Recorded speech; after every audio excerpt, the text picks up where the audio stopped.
Isang mapagpalang sandali sa inyong lahat, mga kapuso at kapanalig sa bawat kwento ng buhay. May mga pagkakataong ang tadhana ay isang palaisipan, isang masalimuot na larong susubok sa tatag ng ating puso at kaluluwa. Sabi nila, ang bawat lihim ay may bigat na katumbas. Paano kung ang isang lihim na pilit mong itinatago sa loob ng 6 na taon ay siya ring magiging susi sa kaligtasan ng mga taong pinakamamahal mo? Handa ka bang isugal ang lahat para sa kanila? Kahit pa ang kapalit nito ay ang muling pagbubukas ng mga sugat na matagal mo nang ibinaon sa limot? Isang mahinang pag-ubo ang pumunit sa katahimikan ng gabi. Agad na napamulat si Sinag Malaya. Ang kanyang katawang pagod ay tila may sariling isip na bumangon mula sa manipis na banig sa sahig. Sa isang maliit at masikip na apartment sa Barangay Luntian, ang bawat tunog mula sa kanyang mga anak ay isang alarmang dumadagundong sa kanyang puso. Dahan-dahan siyang lumapit sa kumpol ng maliliit na katawan na natutulog sa iisang kutsyon. 5 anghel, 5 biyaya, 5 dahilan kung bakit patuloy siyang lumalaban. Ngunit ngayong gabi, ang 5 ito ay may lagnat na tila apoy na sabay-sabay na sumisilab. Hinaplos niya ang noo ni Miguel, ang panganay, sa kanilang quintuplets. Mainit. Sunod niyang kinapa si Gabriel, si Rafael, si Angelo, at ang kaisa-isang babae, si Faith. Lahat sila ay nag-aalab sa init. Napabuntong hininga si Sinag. Ang huling bote ng paracetamol ay ilang patak na lamang ang laman. Ang kanyang pitaka ay mas manipis pa sa pasensya niyang unti-unti nang nauubos. Gagawin ko ang lahat para sa inyo, mga anak. Bulong niya sa hangin. Ang mga salita ay halos malunod sa sarili niyang lalamunan. Kahit anong mangyari, hindi kayo pababayaan ni Mama. Kinuha niya ang kanyang mumurahing cellphone. Ang screen ay basag na sa ilang bahagi. Dinayal niya ang numero ng kanyang matalik na kaibigan, si Ligaya Pag-asa. Hira, napatawag ka? 2:00 ng madaling araw. Sagot ng inaantok na boses sa kabilang linya. Ligs, pasensya na sa abala. Nagsimulang manginig ang boses ni Sinag.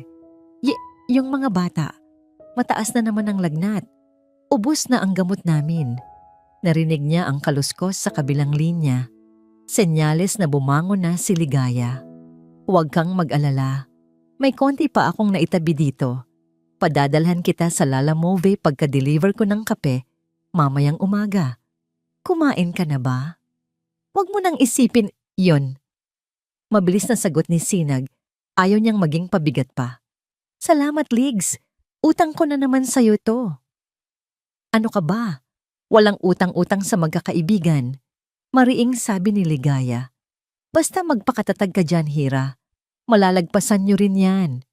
Pagkatapos ng tawag, napaupo si Sinag sa isang sulok, yakap ang kanyang mga tuhod. 6 na taon. 6 na taong siyang mag-isang itinataguyod ang kanyang mga anak. 6 na taong binura niya sa isip ang isang gabing puno ng mahika, ng mga bituin, at ng isang pangakong napako. Isang gabi sa Rome, biglang sumagi sa kanyang isipan ang imahe ng Trevi Fountain na naliligo sa ginintuang liwanag.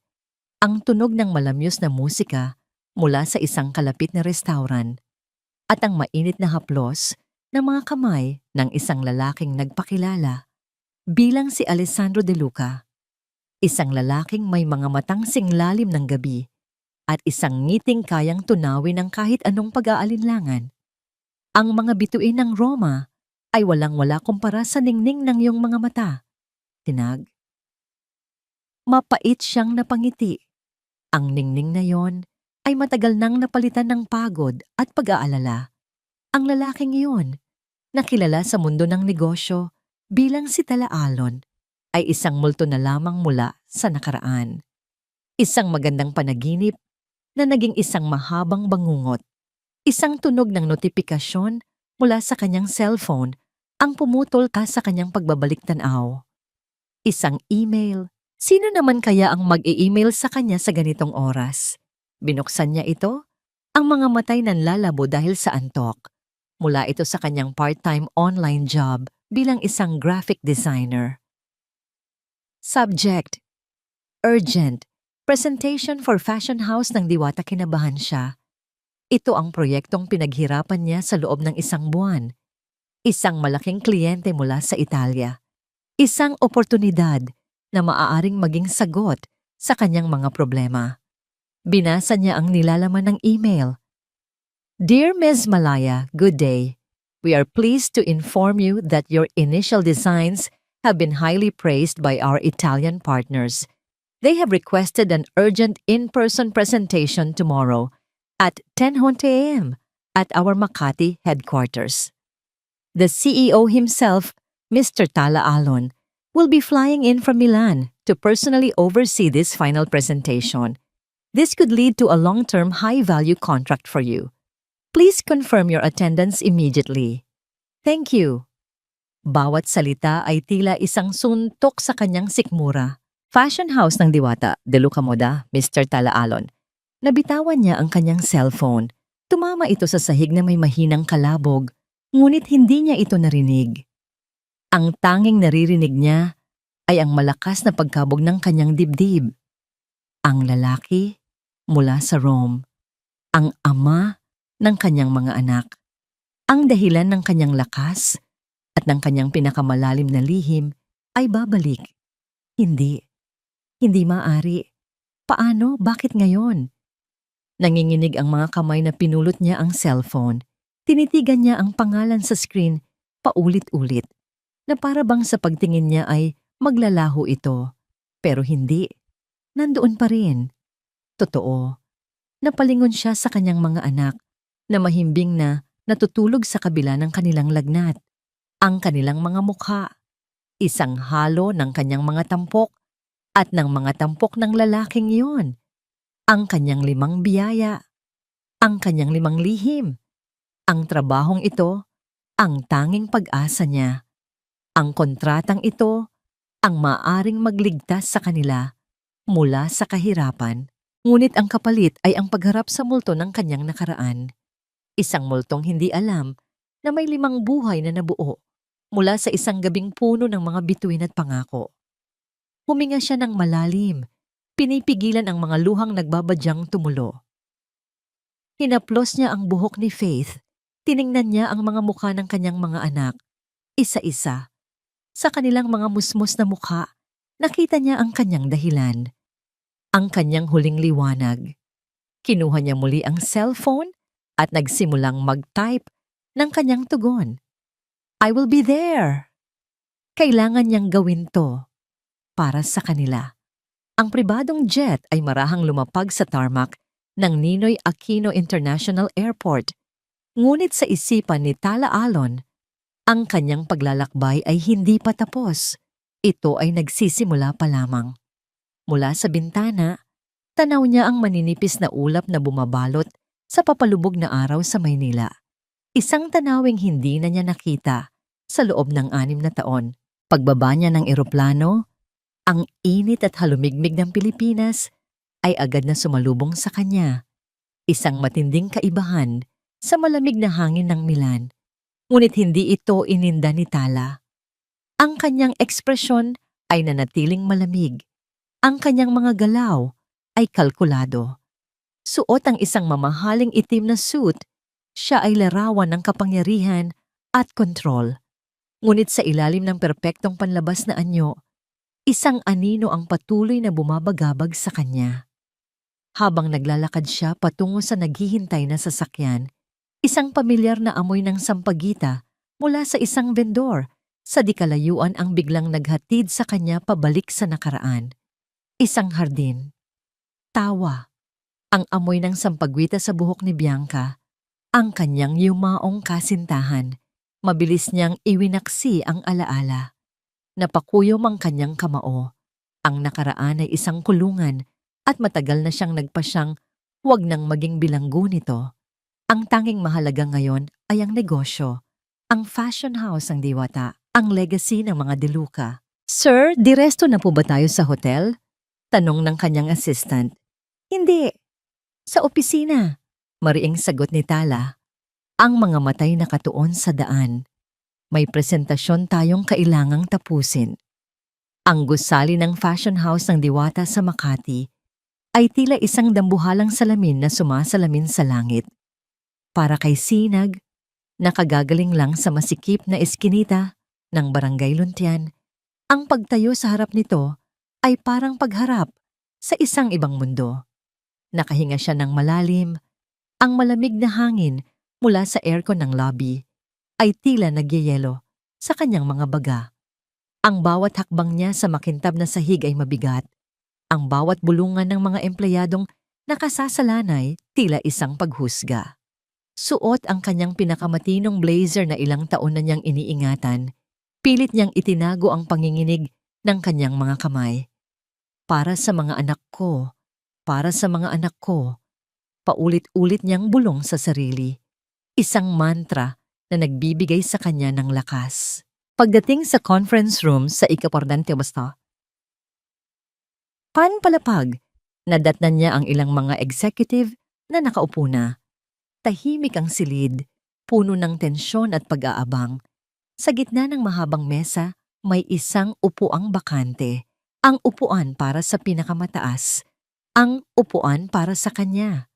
Inihanda ni Sinag ang kanyang laptop. Ang bawat pag-click ng mouse ay dumadagundong sa katahimikan. Naghihintay siya. Naghihintay sa pagdating ng multo ng kanyang nakaraan. At pagkatapos ng ilang sandali, bumukas ang pinto. Pumasok si Talaalon. Ang hangin sa silid ay tila biglang numipis. Kung noon ay isang lalaking may mainit na ngiti, ang kanyang nakilala sa Rome, ang lalaking nasa harap niya ngayon ay isang estranghero. Ang kanyang tindig ay mas matigas, ang kanyang mga mata ay mas malamig. At ang kanyang mukha ay isang perpektong maskara ng kawalang interes na upo si Tala sa kabisera ng mesa. Hindi man lang siya tinitingnan. Para sa kanya, si Sinag ay isa lamang sa maraming empleyado na dadaan sa kanyang harapan. You may begin. Utos ni Tala sa pangkalahatan. Ang boses ay malalim at walang emosyon. Huminga muli ng malalim si Sinag. Ito na. Walang atrasan. Nagsimula siyang magsalita. Sa una, nanginginig ang kanyang boses. Ngunit habang ipinapaliwanag niya ang kanyang mga disenyo at konsepto, ang kanyang profesionalismo ay nanaig. Ang kanyang pasyon sa sining ang naging kanyang kalasag. Naging matatag ang kanyang boses, puno ng kumpiyansa.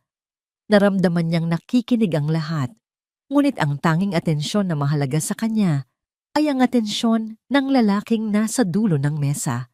Sa kalagitnaan ng kanyang presentasyon, nag-angat ng tingin si Tala. Ang kanyang mga mata, na kanina'y nakatuon lamang sa mga papel, ay dahan-dahang tumingin sa kanya. At sa sandaling iyon, nagtama ang kanilang mga paningin. Nakita ni Sinag ang bahagyang panlalaki ng kanyang mga mata. Isang kislap ng pagkilala. Isang saglit na paghinto sa kanyang malamig na postura. Para itong isang alon ng kuryente na dumaloy sa buong silid. Isang sikretong tanging silang, dalawa lamang ang nakakaalam. Hindi binawi ni Tala ang kanyang tingin. Nanatili itong nakatitig sa kanya. Ang kanyang mukha ay blangko pa rin. Ngunit ang kanyang mga mata ay tila sinusuri ang bawat pulgada ng kanyang pagkatao. Hinahanap ang babaeng nakilala niya 6 na taon na ang nakalipas. Halos maputol ang hininga ni Sinag. Ngunit pinilit niyang magpatuloy. Ang kanyang boses ay hindi nagpatinag. Tinapos niya ang kanyang presentasyon na may dignidad, kahit pa ang puso niya ay parang sasabog na sa kanyang dibdib. Nagpalakpakan ang mga executive. Excellent work, sabi ng isa. Ngunit hindi sila pinansin ni Tala. Ang kanyang mga mata ay nasa kay Sinag pa rin. Nagsitayuan ng lahat, ngunit umupo pa rin si Tala. Miss Malaya, please remain, sabi niya. Ang tono ay isang utos, hindi isang pakiusap. Nang silang dalawa na lamang ang naiwan, tumayo si Tala at dahan-dahang lumapit. Bawat hakbang niya ay tila isang dagok sa puso ni Sinag. Isang kahanga-hangang presentasyon. Sabi niya, ang kanyang boses ay mas malapit na ngayon. Your name is unique, Sinag Malaya. Salamat po, Mr. Alon. Sagot ni Sinag, pinipilit na maging formal. Parang pamilyar ka sa akin. Pagpapatuloy niya ang mga matay mapanuri. Have we met before? Ito na ang tanong na kinatatakutan niya. Sa tingin ko po ay hindi, sir. Marahil ay may kamukha lamang ako. Kailangan niyang makaalis. Ngayon na. Kung wala na po kayong ibang katanungan, kailangan ko na pong umalis. Sabi ni Sinag, mabilis na iniligpit ang kanyang mga gamit. May mga naghihintay po sa akin.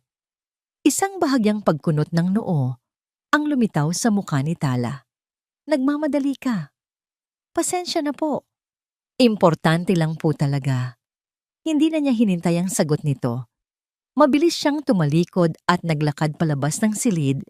Ang bawat hakbang ay isang pagtakas. Naramdaman niya ang mga mata ni Tala na nakatutok sa kanyang likuran hanggang sa pagsara ng pinto.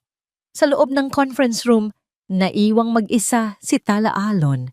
Ang maskara ng kontrol sa kanyang muka ay dahan-dahang gumuho, napalitan ng isang komplikadong halo ng pagkalito, hinala, at isang damdaming matagal na niyang hindi naramdaman, galit. Kinuha niya ang kanyang telepono at dinayal ang numero ng kanyang pinuno ng seguridad. Hanapin mo lahat ng impormasyon tungkol sa babae kanina. Utos niya, ang boses ay matigas at puno ng awtoridad. Lahat. Her name is Sinag-Malaya. Hindi mapakali si Tala Alon. Sa loob ng kanyang presidential suite sa isang 5-star hotel sa Makati, ang bawat segundo ng paghihintay ay tila isang anyo ng pagpapahirap. Nakatayo siya sa harap ng malaking bintanang salamin. Tanaw ang kumikinang na mga ilaw ng syudad sa ibaba.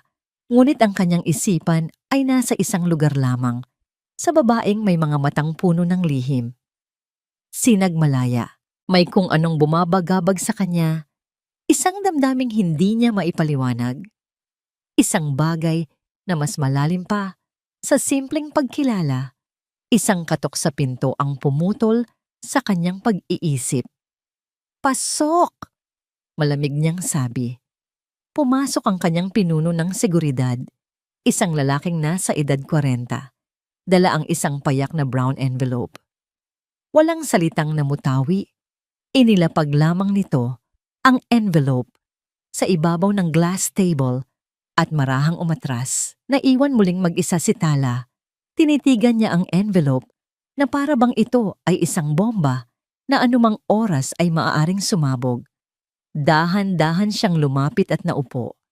Nanginginig ng bahagya ang kanyang mga kamay nang abutin niya ito. Isang kahinaang ikinagulat niya sa kanyang sarili. Binuksan niya ito. Ang unang papel ay isang simpleng background check.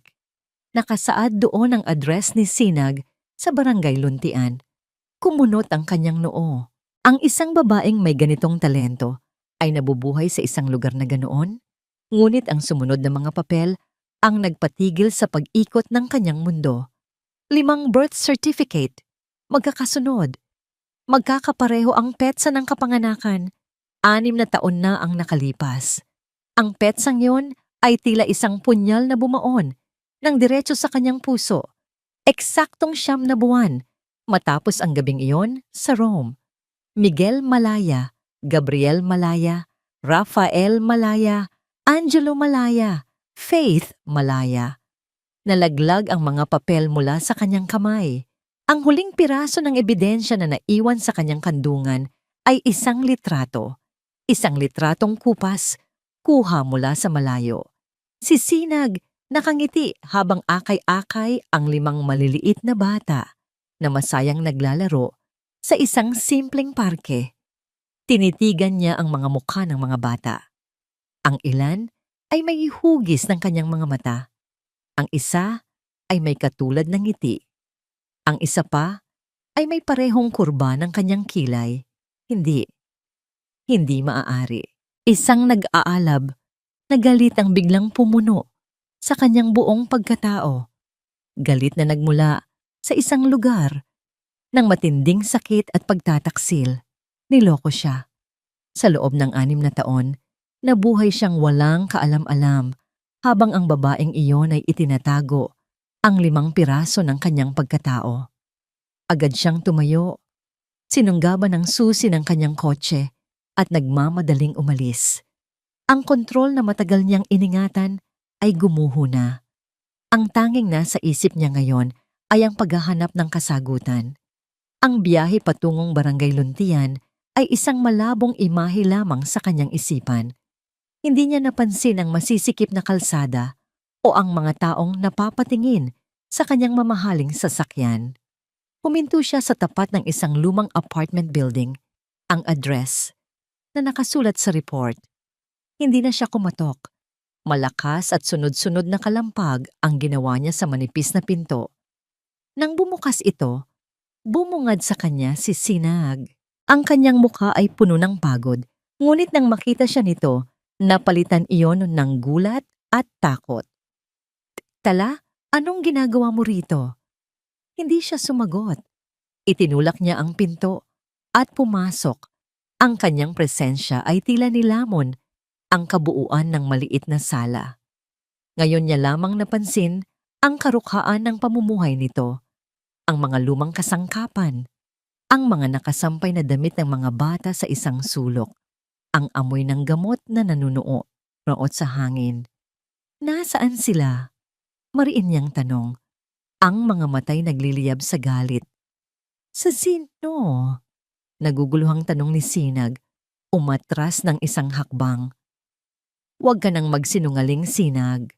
Sigaw niya, ang kanyang boses ay umalingaw-ngaw sa maliit na espasyo. Nasaan ang mga anak ko? Nanlaki ang mga mata ni Sinag.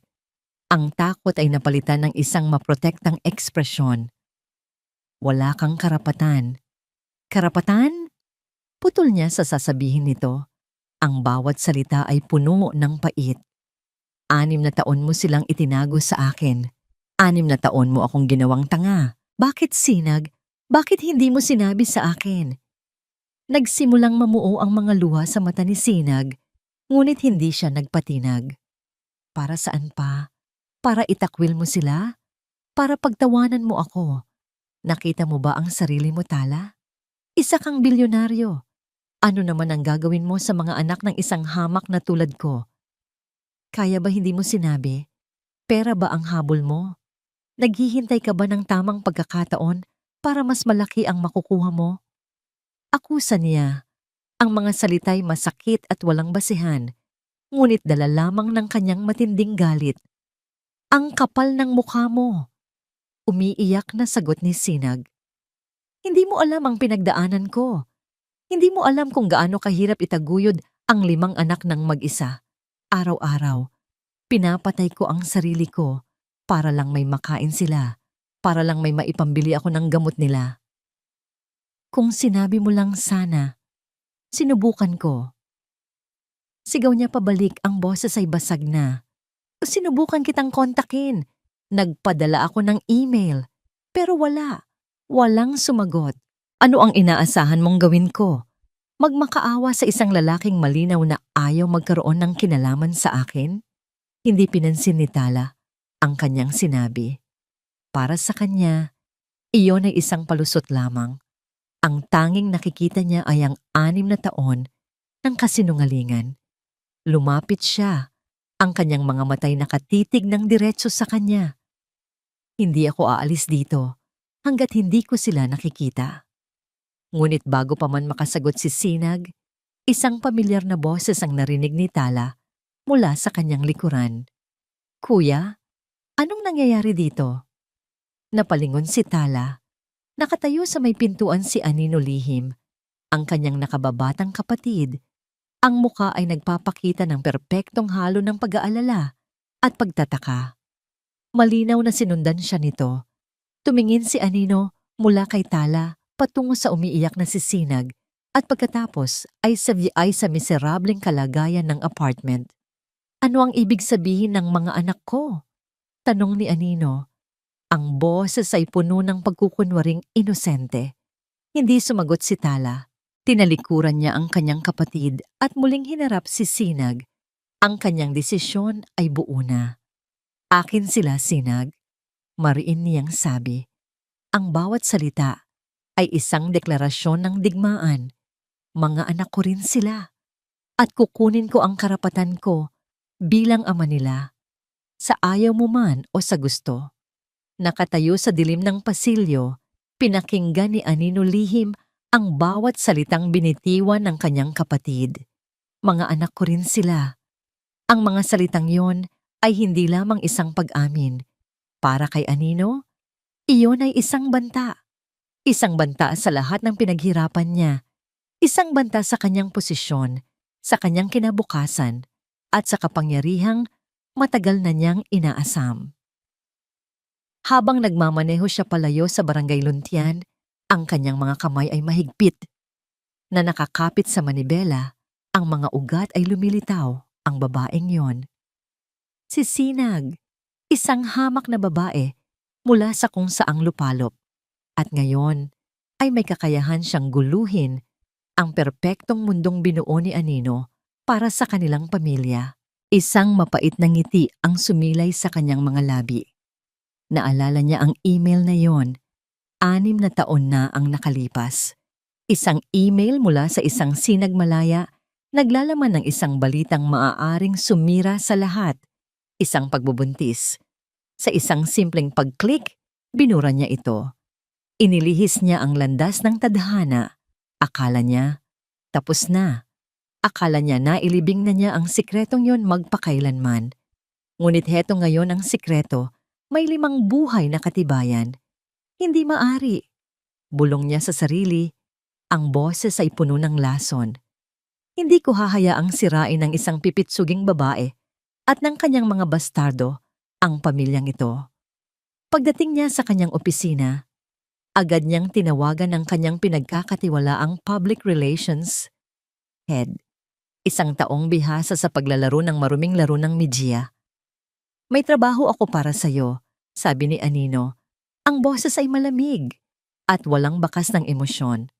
May isang babae, pangalan niya, Sinagmalaya. Gusto kong sirain mo siya. Anong anggulo ang gusto nating gamitin, ma'am? Tanong ng nasa kabilang linya. Gold digger, opportunist.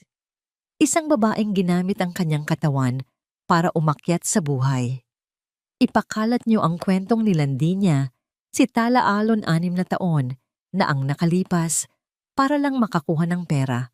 At ngayong bumalik ang kuya ko, ginagamit niya ang mga bata para muling makapangikil.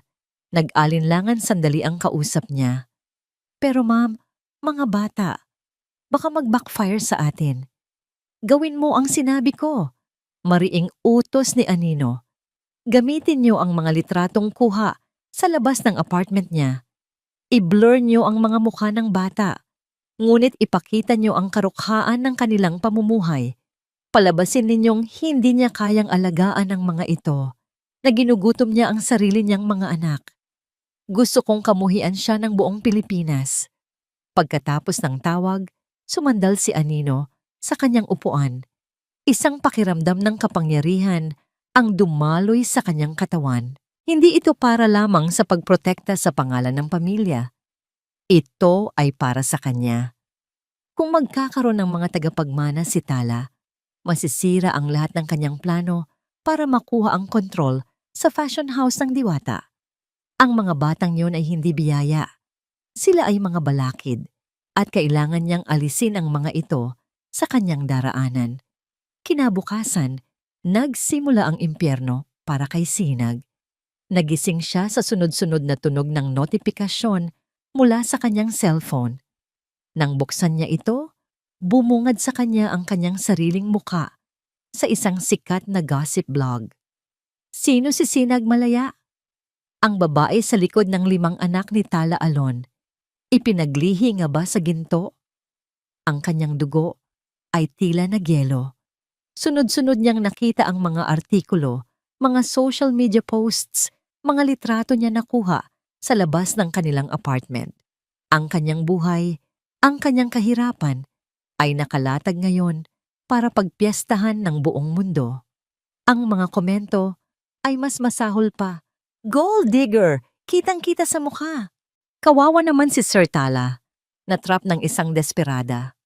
Sana kunin na lang ni Sir Tala yung mga bata. Halatang pinapabayaan lang ng ina. Bawat salita ay isang saksak sa kanyang puso. Bawat akusasyon ay isang sampal sa kanyang pagkatao bilang isang ina. Hindi totoo yan. Umiiyak niyang bulong, yakap-yakap ang cellphone na para bang kaya niyang pigilan ang pagkalat ng lason sa pagyakap dito. Ang sitwasyon ay mas lalong lumala nang pumasok siya sa kanyang part-time job. Ang mga dating palakaibigang katrabaho ay umiiwas sa kanya. Ang kanilang mga tingin ay puno ng panghuhusga. Bandang tanghali, tinawag siya ng kanyang boss. Sinag, I'm sorry, sabi nito.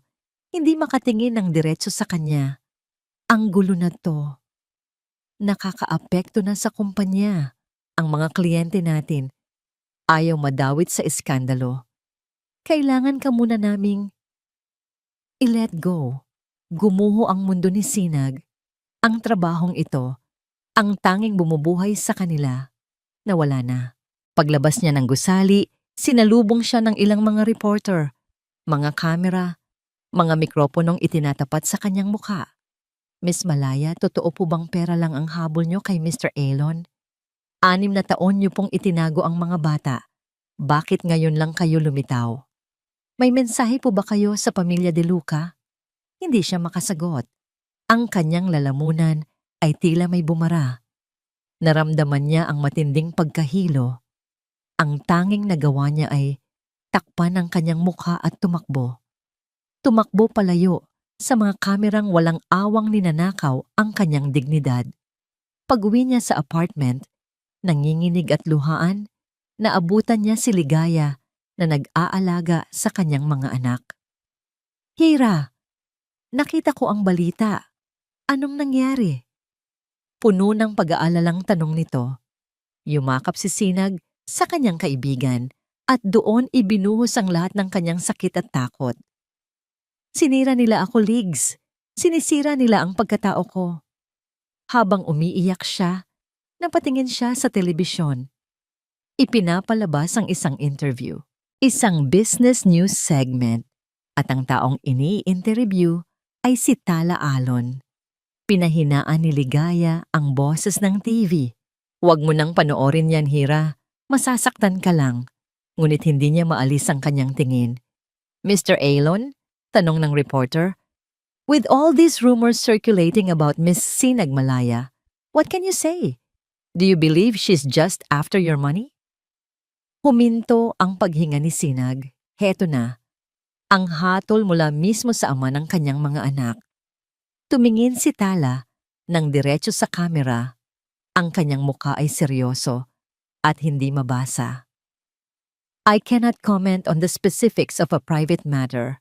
But what I can say is that my priority has always been and will always be the welfare of the De Luca family and our company. Isang sagot na ligtas, isang sagot na corporate, isang sagot na walang pagtatanggol, isang sagot na tila kumukumpirma sa lahat ng akusasyon laban sa kanya. Kasabay ng kanyang mga luha, isang matinding sakit ang naramdaman ni Sinag, ang sakit ng pag-iisa. Ang sakit ng pagiging walang-wala. Ngunit sa gitna ng lahat ng iyon, isang malakas na ubo mula kay Miguel ang nagpabalik sa kanya sa realidad. Tiningnan niya ang kanyang anak na mas matamlay ngayon kaysa kaninang umaga. Ang lagnat nito ay tila mas tumaas. Biglang nawala ang kanyang mga luha na palitan ng isang determinasyon. Maari siyang sirain ng mundo. Ngunit hindi niya hahayaang madamay ang kanyang mga anak. Kailangan natin siyang dalhin sa ospital, sabi ni Sinag. Ang boses ay nanginginig, ngunit puno ng desisyon. Kailangan ko ng pera, Ligs. Ngayon na. Ang problema? Wala na siyang trabaho. At ang buong mundo ay galit sa kanya. Pinatay ni Tala Alon ang telebisyon, ang kanyang sariling mga salita. Ang ligtas, corporate na sagot na yon ay umalingaw-ngaw sa mamahaling silid ng hotel. Nag-iwan ng isang mapait na lasa sa kanyang bibig. My priority is the welfare of the De Luca family. Ngunit habang tinitingnan niya ang kanyang refleksyon sa blankong screen, isang tanong ang bumabagabag sa kanya. Sino nga ba ang pamilya De Luca? Ang pangalan na dala ng kanyang kapatid? O ang 5 maliliit na bata na nagtataglay ng kanyang dugo? Ang galit na naramdaman niya sa apartment ni Sinag ay hindi pa nawawala. Ang sakit ng paglilihim nito ay sariwa pa. Ngunit habang lumalaganap ang mga balitang isinulat para sirain ang pagkatao ni Sinag, mga balitang alam niyang may basbas, kung hindi man utos, ng kanyang kapatid na si Anino, isang bagong damdamin ang nagsimulang sumibol sa kanyang dibdib. Pagdududa. Napakatindi, napakabilis, napakadumi. Ang pag-atake kay Sinag ay tila isang perpektong isinagawang operasyon at kilala niya kung sino ang general sa likod nito. Isang tawag mula sa kanyang security head ang pumutol sa kanyang pag-iisip. "Sir," sabi ng boses sa kabilang linya, "may update po ako, si Mrs. Malaya at ang isa sa kanyang mga anak ay isinugod sa emergency room ng St. Luke's kaninang hapon." Isang malamig na kaba ang biglang gumapang sa puso ni Tala. Anong nangyari? Mataas daw po ang lagnat ng bata. Pneumonia, base sa initial findings, pneumonia. Ang salitang iyon ay tumama sa kanya nang may bigat na hindi niya inaasahan. Napatingin siya sa labas ng bintana, sa marangyang buhay na kanyang ginagalawan, at pagkatapos ay inisip ang isang ina na mag-isang lumalaban para sa buhay ng kanyang anak sa isang ospital. "Keep me updated," utos niya bago ibaba ang tawag. Ilang oras siyang hindi mapakali. Pabalik-balik siya sa paglalakad. Ginugulo ng mga imahe sa kanyang isipan. Ang galit sa mga mata ni Sinag, ang takot nito, at ngayon, ang larawan ng isang munting bata na nahihirapang huminga. Hindi na niya natiis. Sa kabila ng galit, sa kabila ng pagtataksil, may isang bagay na humihila sa kanya. Isang responsibilidad, isang koneksyon na hindi niya maaring talikuran. Gabi na nang palihim siyang magtungo sa ospital. Suot ang isang simpleng polo shirt, baseball cap, at face mask. Nagawa niyang makapasok ng hindi nakikilala. Mula sa malayo sa isang sulok ng abalang emergency room, natanaw niya sila. Nakaupo si Sinag sa isang plastic na upuan sa labas ng cubicle, ang kanyang likod ay hukot sa pagod. Ang kanyang mukha ay blangko, ang mga matay nakatitig sa kawalan, namamaga sa kaiiyak. Sa tabi niya ay si Ligaya, ang kaibigan nito, na marahang humahaplos sa kanyang likuran. Nakita ni Tala ang isang uri ng pagdurusa na hindi pa niya nasaksihan kailanman. Hindi ito ang sakit ng pagkawala ng isang minamahal na alam niya. Ito ay ang tahimik na agoniya ng isang ina na natatakot para sa buhay ng kanyang anak. Ang babaeng nakita niyang matatag at professional sa conference room, ang babaeng sumigaw sa kanya sa galit, ay wala na. Ang natira ay isang taong basag at nanghihina. Isang doktor ang lumabas at kinausap si Sinag. Hindi marinig ni Tala ang kanilang pinag-uusapan, ngunit nakita niya ang pagbagsak ng mga balikat ni Sinag, ang panibagong agos ng luha sa mga mata nito.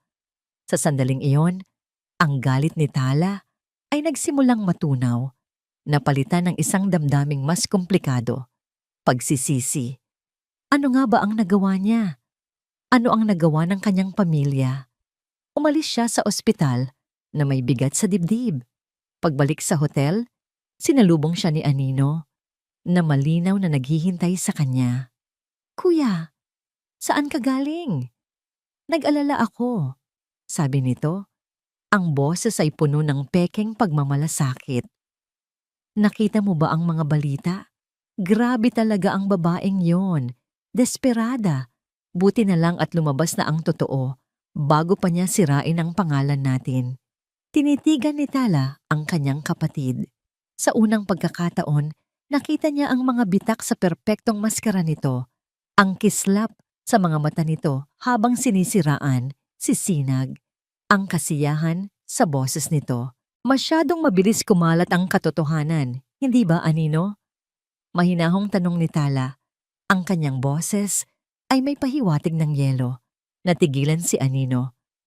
Ah, anong ibig mong sabihin? Ang ibig kong sabihin, ang PR team natin ay napakagaling. Sa loob lang ng ilang oras, nagawa nilang wasakin ang isang tao. Pagpapatuloy ni Tala, dahan-dahang lumalapit. Ginawa ko lang ang kailangan para protektahan ka, kuya. Para protektahan ang pamilya. Depensa ni Anino. Talaga ba? Tumingin si Tala nang diretso sa mga mata nito. O ginawa mo to para protektahan ang sarili mo? Nagbago ang ekspresyon ni Anino. Ang pagkukunwari ay napalitan ng pagkabigla. Naalala ni Tala ang isang bagay, isang maliit na detalye mula sa nakaraan na matagal na niyang kinalimutan. Ang gabi, bago ang aksidenteng ikinamatay ni Bianca. Nag-away sila ni Bianca dahil sa isang business trip na kailangan niyang puntahan. Si Anino ang pumasok sa silid. Si Anino ang nagsabing, "Hayaan mo na siya, kuya. Baka kailangan niya lang ng espasyo. Ako na ang bahalang kumausap sa kanya bukas." Ngunit kinabukasan, wala na si Bianca. Anino, nagsimulang magsalita si Tala. Ang kanyang boses ay naging isang bulong na puno ng panganib. Naaalala mo ba si Bianca? Ang biglaang pagbabago ng paksa ay ikinataranta ni Anino. Ang kulay sa kanyang mukha ay biglang nawala. Bakit mo siya tinatanong? May sinabi ka sa akin noon, nakakausapin mo siya kinabukasan. Sabi ni Tala, ang kanyang mga mata ay hindi bumibitiw. Nakausap mo ba siya, Anino? Bago siya umalis ng bahay ng araw na yon? Hindi ko alam ang sinasabi mo. Mabilis na sagot ni Anino, umiiwas ng tingin. Matagal na yon, kuya. Bakit mo pa binabalikan? Ang pag-iwas, ang pagkataranta, ang kasinungalingan. Sa sandaling iyon, isang kakilakilabot na binhi ng pagdududa ang naitanim sa isipan ni Tala. Isang pagdududa na hindi lamang tungkol kay Sinag, kundi tungkol sa lahat ng pinaniwalaan niya sa loob ng maraming taon. Isang pagdududa tungkol sa kapatid na akala niya'y kakampi niya. Kailangan kong malaman ang totoo, sabi ni Tala, mas para sa sarili niya kaysa kay Anino. Lahat ng ito. Tinalikuran niya ang kanyang kapatid at kinuha ang kanyang telepono. Hindi niya tinawagan ang kanyang security. Tinawagan niya ang isang pribadong investigador na pinagkakatiwalaan niya sa Milan. May ipapaimbestiga ako sa'yo, sabi niya sa telepono. 2 bagay. Ang una, hanapin mo ang isang email na ipinadala sa akin 6 na taon na ang nakalipas mula sa isang tinagmalaya. At ang pangalawa, buksan mo ulit ang kaso ng pagkamatay ni Bianca Rossi. Gusto kong malaman ang bawat detalye, gaano man kaliit. Naiwang tulala si Anino sa sala, ang kanyang mukha ay isang maskara ng purong takot. Lumipas ang 2 araw na tila isang lagnat na hindi humuhupa sa isipan ni Tala. 2 araw ng paghihintay, 2 araw ng pagdududa na unti-unting kinakain ang bawat hibla ng kanyang pagkatao. Nasa kalagitnaan siya ng isang meeting na wala sa sarili nang tumunog ang kanyang encrypted phone. Agad siyang nagpaalam at pumasok sa kanyang pribadong opisina. Ito na, ang tawag mula sa Milan. Senyor De Luca, bati ng boses ng kanyang investigador. May resulta na ako. Huminga ng malalim si Tala. Sabihin mo sa akin. Tungkol sa email, panimula ng investigador. Kinumpirma ng aming cyber forensics team isang email mula sa address na sinagatmalaya@email.com ang pumasok sa iyong server noong Setyembre 15, 6 na taon na ang nakalipas. Eksaktong 2 linggo pagkatapos ng iyong biyahe sa Rome. Napakapit si Tala sa gilid ng kanyang mesa. Totoo. Sinabi ni Sinag ang totoo. Ngunit heto ang kakaiba. Pagpapatuloy ng investigador. Ang email ay hindi nabuksan. Sa loob lamang ng 30 segundo matapos itong matanggap, inilipat ito sa trash folder at kaagad na permanenteng binura. At ang command na iyon, hindi nanggaling sa iyong personal na computer o telepono. Saan ito nanggaling? Maring tanong ni Tala. Sa isang IP address na nakatrace sa loob mismo ng De Luca headquarters sa Milan. Sa isang computer na nakarehistro sa opisina ng iyong kapatid, si Signorina Anino De Luca. Ang bawat salita ay isang dagok. Ang hangin ay tila ninakaw mula sa kanyang mga baga, si Anino. Hindi lang niya ito pinaghihinalaan, may ebidensya na siya ngayon. May isa pa, sabi ng investigador, ang boses ay mas seryoso. Tungkol sa kaso ni Signorina Bianca Rossi, ang opisyal na police report ay nagsabing accidental death due to brake malfunction. Ngunit nakuha namin ang orihinal na report mula sa unang rumesponding police. Nakasaad doon na walang depekto ang preno.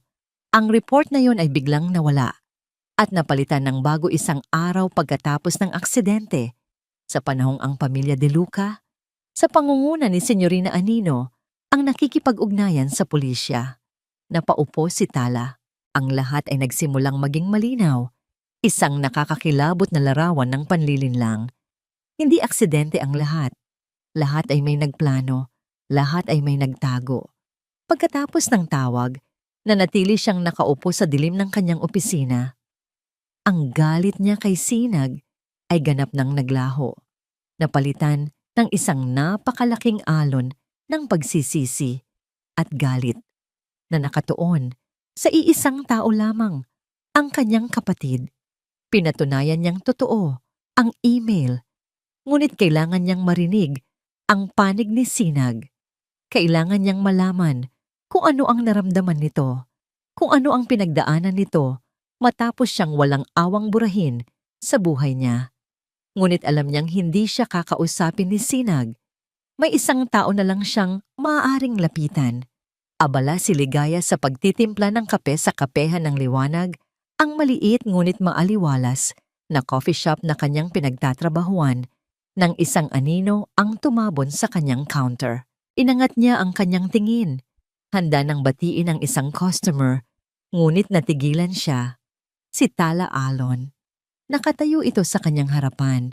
Hindi suot ang mamahaling suit, kundi isang simpleng itim na t-shirt at maong. Ngunit kahit anong isuot nito, hindi maitatago ang aura ng kapangyarihan. At ngayon, ng isang matinding pighati. Anong ginagawa mo rito? Malamig na tanong ni Ligaya. Ipinatong ang baso sa counter nang may kaunting diin. Kailangan kitang makausap, sabi ni Tala. Ang boses ay mababa at puno ng isang bagay na hindi pa naririnig ni Ligaya mula rito. Pagpapakumbaba. Wala tayong dapat pag-usapan, matigas na sagot ni Ligaya. Pagkatapos ng lahat ng ginawa niyo sa kaibigan ko, wala kang karapatang magpakita rito. Alam ko, mahinang sagot ni Tala na ikinagulat ni Ligaya. Alam kong wala akong karapatan, pero kailangan kong malaman, pakiusap. May nakita si Ligaya sa mga mata nito, isang tunay na sakit, isang desperasyon na hindi niya inaasahan. Bumuntong hininga siya. 5 minuto. Umupo sila sa isang tahimik na sulok ng coffee shop. Naniwala ako sa kanila, panimula ni Tala. Naniwala akong niloko niya ako. Nabulag ako ng galit. Ngunit ngayon alam ko nang nagkamali ako. Tumingin siya ng diretso kay Ligaya. Sinabi niya sa akin na sinubukan niya akong kontakin 6 na taon na ang nakalipas. Totoo ba yon? Tinitigan siya ni Ligaya. Sinusuri kung ito ay isa na namang pakana. Ngunit ang nakita niya ay isang lalaking nawawala. Isang lalaking naghahanap ng katotohanan. Napagpasyahan niyang ibigay ito sa kanya. Oo, mariing sagot ni Ligaya. Totoo yon. Ako mismo ang kasama niya nang isinulat niya ang email na yon.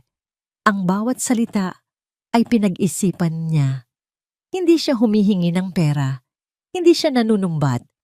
Ang tanging sinabi niya ay nagbunga ang gabing iyon sa Rome at gusto niyang malaman mo dahil karapatan mo bilang ama.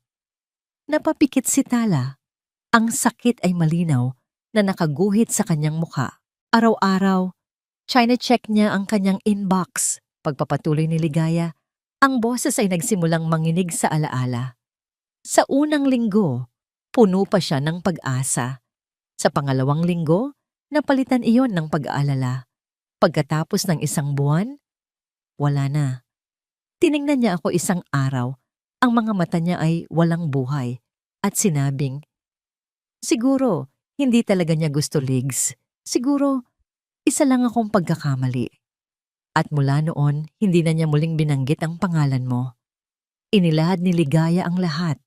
Ang hirap ng pagbubuntis, ang takot ng malaman niyang 5 ang dinadala niya, ang pangungutang para lang makaraos, ang mga gabing walang tulog. Inilahad niya ang kwento ng isang babaeng tinanggap ang kanyang tadhana at mag-isang itinaguyod ang kanyang mga anak ng may dignidad at pagmamahal. Habang nagsasalita si Ligaya, isang luha ang pumatak mula sa mata ni Tala. Isang luhang mabilis niyang pinunasan, ngunit hindi ito nakaligtas sa paningin ni Ligaya. Ngayon, naintindihan na niya ang lahat. Ang bawat piraso ng palaisipan ay nagkadugtong-dugtong, bumubuo sa isang larawan ng kasakiman at panlilinlang na kagagawan ni Anino. Ninakaw sa kanya ang 6 na taon. Ninakawan siya ng pagkakataong makasama ang kanyang mga anak sa kanilang unang pagngiti, unang paghakbang, unang salita. At higit sa lahat, hinatulan niya ang isang inosenteng babae. Tumayo si Tala. Salamat, sabi niya. Ang boses ay basag. Anong gagawin mo ngayon? Tanong ni Ligaya. Isang malamig at matigas na determinasyon ang pumalit sa sakit sa mukha ni Tala. Babawiin ko ang lahat ng ninakaw sa amin. Sa ilalim ng bigat ng katotohanan, isang bagong apoy ang nagliyab sa kanyang puso. Hindi na galit na walang direksyon, kundi isang pangakong poprotektahan niya si Sinag at ang mga anak nila. Kahit na anong mangyari, ang hangin sa loob ng ospital ay tila ninipis. Kinukuha ang bawat hininga ng pag-asa na natitira pa kay Sinag. Nakaupo siya sa labas ng pediatric ward. Ang katawan ay manhid na sa pagod at gutom. Sa loob ng kwarto, mahimbing na natutulog si Miguel. Salamat sa dextrose at mga gamot. Nakalabas na siya sa panganib, sabi ng doktor. Ngunit kailangan pa rin ng masusing obserbasyon at mas mahal na mga gamot. Gamot. Pera. 2 salitang paulit-ulit na tumatambol sa kanyang isipan. Isang ritmong walang katapusan ng kawalan. Naubos na ang lahat ng kanyang naipon.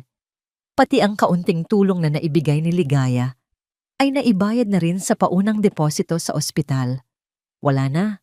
Wala na siyang kahit anong madudukot. Miss Malaya. Isang malumanay na boses ang pumutol sa kanyang pag-iisip. Ang billing officer ng ospital. Kailangan na po nating isettle ang partial bill para maipagpatuloy ang medication ni Miguel. Tumango si Sinag, ngunit walang salitang lumabas sa kanyang bibig. Ano ang sasabihin niya? Na wala siyang pera? Na ang babaeng pinagpipiestahan sa balita bilang isang gold digger ay hindi man lang makabili ng gamot para sa sariling anak? Isang ideya, isang desperadong ideya ang pumasok sa kanyang isipan.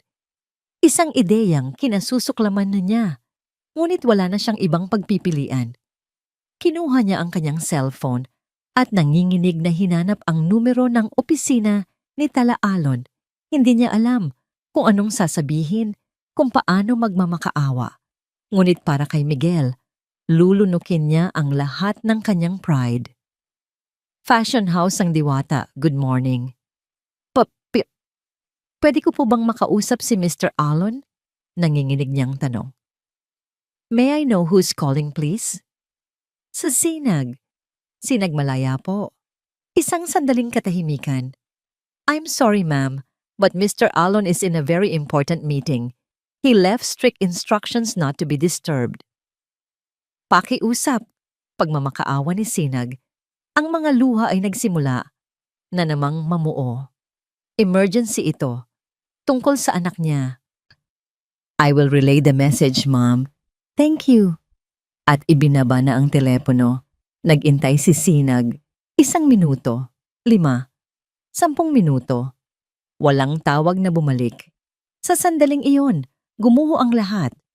Ang katotohanan ay sumampal sa kanya ng mas malakas pa kaysa sa lahat ng paninira sa media.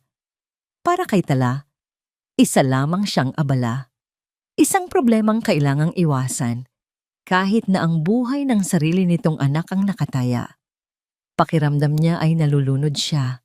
Ang mga pader ng ospital ay tila lumiliit, dinudurog siya.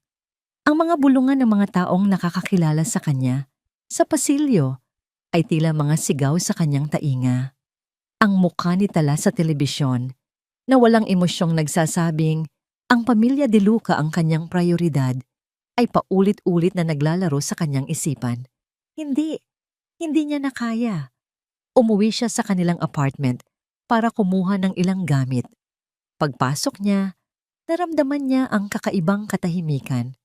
Ang dating maingay na sala ay malinis at walang laman. Isang note ang nakadikit sa ref mula sa kanyang landlady. Miss Malaya, dahil sa gulong idinudulot ninyo sa building na ito at sa inyong 3 buwang hindi pagbabayad ng upa, kailangan nyo nang umalis. Ibinigay ko na sa inyo ang sapat na panahon. Ang mga gamit ninyo ay nasa labas na. Tumakbo siya sa labas.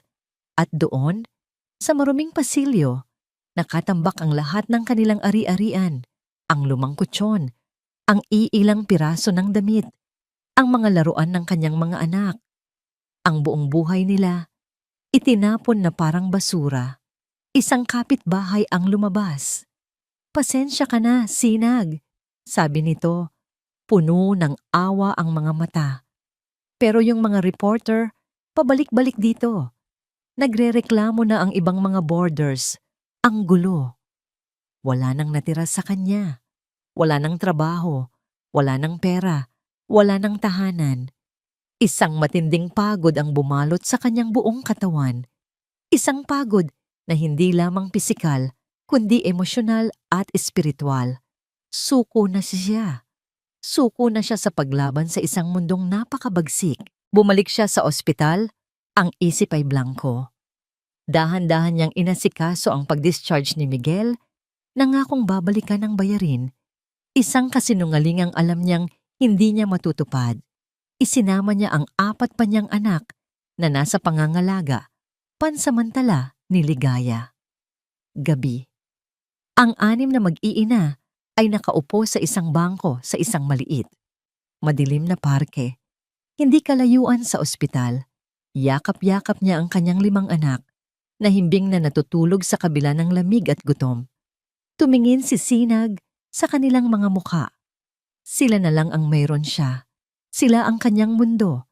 At ang mundong ito ay unti-unti nang winawasak. Ang gulo, ang eskandalo, ang pangalan ni Talaalon. Lahat ng yon ay isang lason na kumakalat. At nadadamay na ang kanyang mga inosenteng anak. Kailangan niyang ilayo sila. Kailangan niyang takasan ang lahat ng ito. Ito na lamang ang tanging paraan para maprotektahan sila.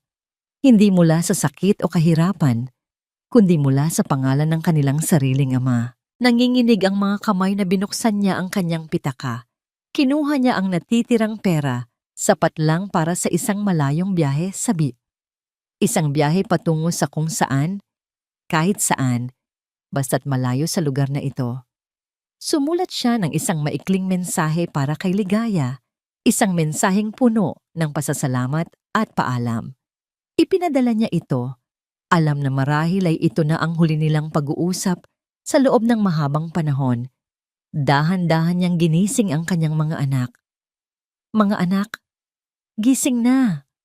Bulong niya. Pinipilit na maging masaya ang kanyang boses. Maglalakbay tayo. Pupunta tayo sa isang bagong lugar. Sa ilalim ng malungkot na liwanag ng poste sa parke, naglakad ang isang ina kasama ang kanyang 5 anak. Bit-bit ang iilang supot ng damit. Naglakad sila palayo sa kanilang nakaraan, palayo sa kanilang mga pangarap na nawasak, patungo sa isang walang katiyakang kinabukasan. Sumakay sila sa isang bus na paalis ng syudad.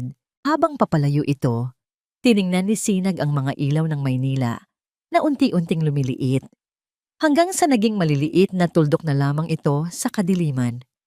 Kasabay ng paglisan ng mga ilaw na yon, tila tuluyan na ring namatay ang huling sinag ng pag-asa sa kanyang puso.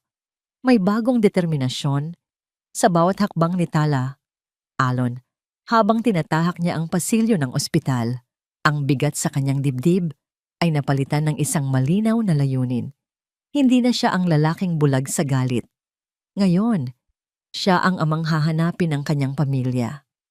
Hawak niya ang isang sobrang puno ng pera, sapat para bayaran ang lahat ng gastusin sa ospital at higit pa. Ito ang una niyang hakbang, ang unang pagpraba sa libo-libong pagkakamaling kanyang nagawa. Ngunit pagdating niya sa pediatric ward, isang nurse ang sumalubong sa kanya. "Excuse me, sir, sino po ang hinahanap nila?" "Ang pasyente sa room 402, si Miguel Malaya," sagot ni Tala. Kumunot ang noo ng nurse.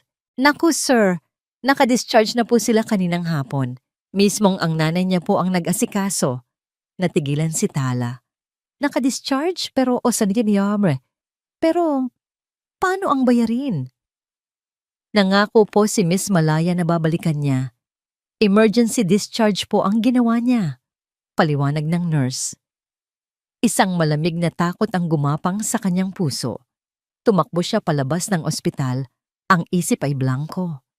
Tinawagan niya ang kanyang security. "Puntahan niyo ang apartment ni Sinag Malaya. Ngayon na." Ngunit alam na niya sa kanyang sarili kung ano ang madadatnan doon.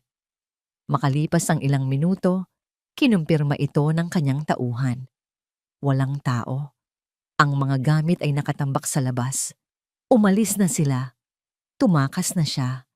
Isang pangalan na lang ang pumasok sa kanyang isip. Ligaya. Mabilis niyang tinawagan ang numero ng coffee shop. "Si Ligaya Pag-asa, please." Nang marinig niya ang boses ng babae, hindi na niya ito pinatapos magsalita. "Nasaan sila?" tanong niya. Ang boses ay puno ng desperasyon. Isang buntong hininga ang narinig niya mula sa kabilang linya. "Huli na ang lahat, Tala. Pinabayaan mo siya. Pinabayaan niyo siyang lahat. Pakiusap, Ligaya, kailangan ko siyang mahanap." "Para ano pa?" Puno ng pait na tanong ni Ligaya. Para muli siyang saktan? Bago siya umalis, nag-iwan siya ng mensahe. Sabi niya, "Pakisabi sa kanya, tapos na. Ayoko na. Gusto ko lang ng payapang buhay para sa mga anak ko. Malayo sa gulo ng pangalan niya." Tinapos na niya, Tala. Patahimikin mo na lang sila. Nang ibaba ni Ligaya ang telepono, napasandal si Tala sa pader. Ang lakas ay tila biglang hinigop mula sa kanyang katawan. Tinapos na niya. Ang mga salitang yon ay umalingaw-ngaw sa kanyang isipan. Ang bigat ng kanyang pagsisisi ay halos dumurog sa kanya. Siya ang may kasalanan. Ang kanyang pananahimik, ang kanyang pagdududa, ang kanyang pamilya.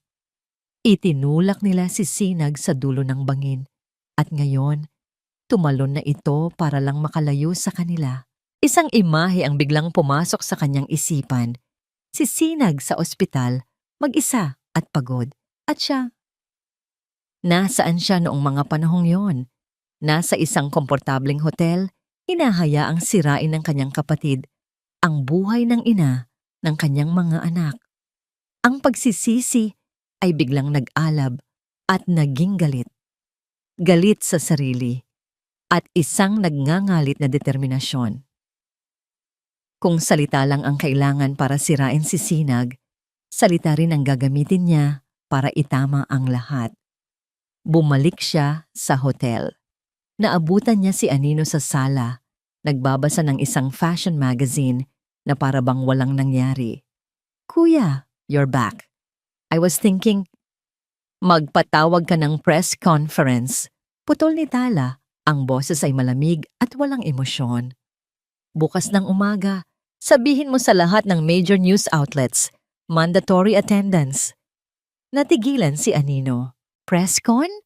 Para saan? Tungkol ba sa bagong collection? Humarap si Tala at sa unang pagkakataon, nakita ni Anino ang isang bagay sa mga mata ng kanyang kapatid na hindi pa niya nakita kailanman. Isang mapanganib na kalmadong nagbabadya ng isang malaking unos. Hindi, sabi ni Tala. Tungkol ito sa lahat ng kasinungalingan mo. Kinabukasan, ang ballroom ng hotel ay puno ng mga reporter at camera. Isang media frenzy. Ang lahat ay nag-aabang kung ano ang magiging opisyal na pahayag ng CEO ng fashion house ng Diwata tungkol sa issue ng kanyang 5 anak. Umupo si Tala sa harap ng mga mikropono, kalmado. Sa isang sulok, nakatayo si Anino. Ang mukha ay puno ng pag-aalala. Nagsimulang magsalita si Tala. I called you all here today to address the issue surrounding Mosi Nagmalaya. Panimula niya. Ang kanyang boses ay malinaw at matatag. Sa loob ng nagdaang mga araw, sinira ninyo ang kanyang pangalan base sa mga kasinungalingan. At ako, sa aking pananahimik, hinayaan kong mangyari iyon. Isang katahimikan ang bumalot sa buong silid. Ang totoo, pagpapatuloy niya, ay hindi si Miss Malaya ang nagsinungaling. Ako, ang pamilya ko. 6 na taon na ang nakalipas, sinubukan niyang ipaalam sa akin ang tungkol sa kanyang pagbubuntis. Nagpadala siya ng email, isang email na hindi ko kailanman nabasa. Dahil ito ay tinago at binura ng sarili kong kapatid, si Anino De Luca. Isang kolektibong paghinga ng gulat ang narinig sa buong ballroom. Ang lahat ng kamera ay biglang bumaling kay Anino na namutla na parang isang multo. Oo, mayroon akong 5 anak kay Sinag Malaya. Pag-amin ni Tala, ang kanyang boses ay biglang lumambot. Puno ng isang damdaming ngayon niya lang ipinakita sa publiko. Pagmamahal. 5 biyayang ipinagkait sa akin dahil sa kasakiman at ambisyon ng iba. Tumingin siya ng diretso sa main camera na para bang kinakausap niya si Sinag, nasaan man ito. Sinag, kung naririnig mo to, patawarin mo ako. Patawarin mo ako sa lahat. Sa sakit, sa pagdududa, sa bawat luhang pumatak mula sa iyong mga mata dahil sa akin. Nabigo ako bilang isang lalaki at nabigo ako bilang isang ama. Ngunit ipinapangako ko sa iyo, mula sa araw na ito, gagawin ko ang lahat para itama ang lahat ng pagkakamali ko. Huminga siya ng malalim bago ibigay ang kanyang huling pahayag. At bilang unang hakbang, epektibo ngayong araw, ako ay nagbibitiw bilang CEO ng fashion house ng Diwata. Iiwan ko ang lahat para sa iisang bagay na tunay na mahalaga, ang hanapin ang aking mag-iina at buuin ang pamilyang ninakaw sa akin. Pagkatapos ng mga salitang yon, tumayo si Tala at umalis sa entablado. Nag-iwan ng isang silid na puno ng natulalang mga reporter at isang kapatid na ang mukha ay hindi na mapintas sa galit. Habang pinapanood ni Anino ang kanyang kapatid na tumatalikod sa lahat ng kanilang pinaghirapan, isang bagong apoy ang nagliyab sa kanyang mga mata. Isang apoy ng paghihiganti. Hindi pa tapos ang laban. Sisiguraduhin niyang magbabayad silang lahat. Ang katahimikan sa loob ng mansyon ng mga De Luca ay mas nakakabingi kaysa sa pinakamalakas na sigaw. Para kay Anino, ang bawat sulok ng bahay ay tila nangungutya sa kanya. Ang mga litrato ng kanilang pamilya, sa pader, ang mga mamahaling palamuti, ang mismong pangalan na dala niya. Lahat ng ito ay nawalan ng saysay. Sa isang iglap, Winasak ni Tala ang lahat. Ang kanyang reputasyon, ang kanyang posisyon sa kumpanya, ang kanyang kinabukasan. Ipinagpalit siya ng kanyang sariling kapatid para sa isang babaeng basahan at sa 5 anak nito sa labas. Hindi! Bulong ni Anino sa kawalan. Ang kanyang mga kuko ay bumaon sa mamahaling leather ng sofa. Hindi ako papayag na dito magtatapos ang lahat. Ang kahihiyan ay mabilis, na napalitan ng isang malamig at kalkuladong galit.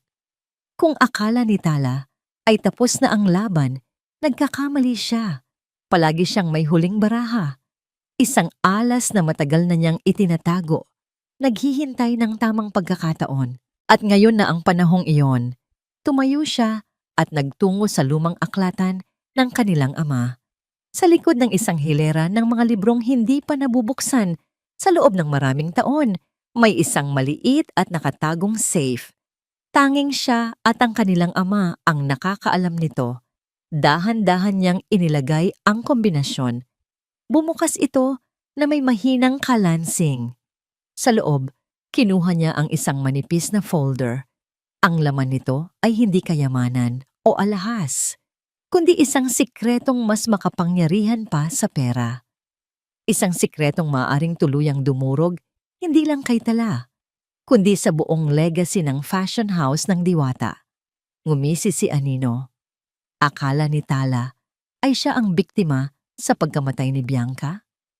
Akala niya ay simpleng pagtatago lamang ng impormasyon ang kasalanan ni Anino. Ang totoo ay mas malala pa roon. Kinuha niya ang kanyang telepono at tinawagan ang pinakamalaking karibal ng kanilang kumpanya. 1 taong matagal nang naghihintay ng pagkakataong pabagsakin sila. Mr. Vargas, sabi ni Anino. Ang boses ay matamis na may halong lason. I think I have something that might interest you. Something that will give you everything you've ever wanted. Meet me tomorrow at sisiguraduhin kong sa atin ang huling halakhak. Hawak niya ang kanyang huling armas, isang sandata ng pagkawasak na handa niyang gamitin laban sa sarili niyang kapatid. Ang amoy ng sariwang damo at ang tunog ng mga kuliglig sa gabi ang gumigising kay Sinag tuwing umaga. Malayo sa ingay at gulo ng Maynila, nakahanap sila ng pansamantalang kanlungan sa isang maliit na baryo sa probinsya ng Laguna sa tulong ng isang malayong kamag-anak. Nakatira sila ngayon sa isang simpleng bahay kubo, napapaligiran ng mga puno at bukirin. Ang buhay ay simple, ang pagkain ay simple.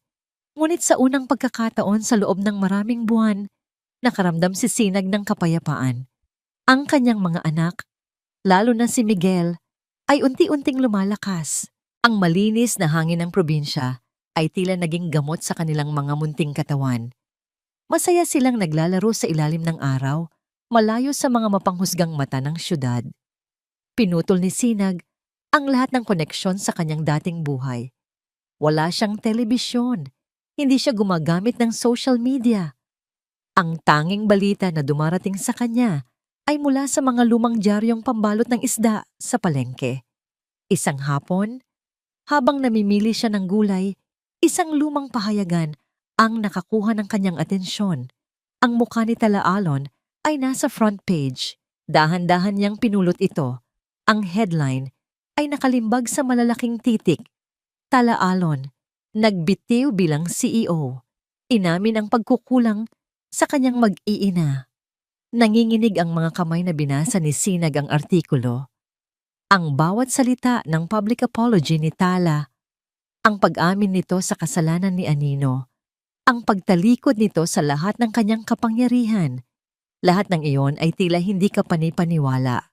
Hindi niya alam kung anong mararamdaman. May isang bahagi sa kanya na nakaramdam ng hustisya, na sa wakas ay narinig ng mundo ang kanyang panig. Ngunit may mas malaking bahagi na nakaramdam ng takot. Ang pag-amin ni Tala ay hindi nangangahulugan ng kapayapaan. Ito ay nangangahulugan ng mas malaking gulo.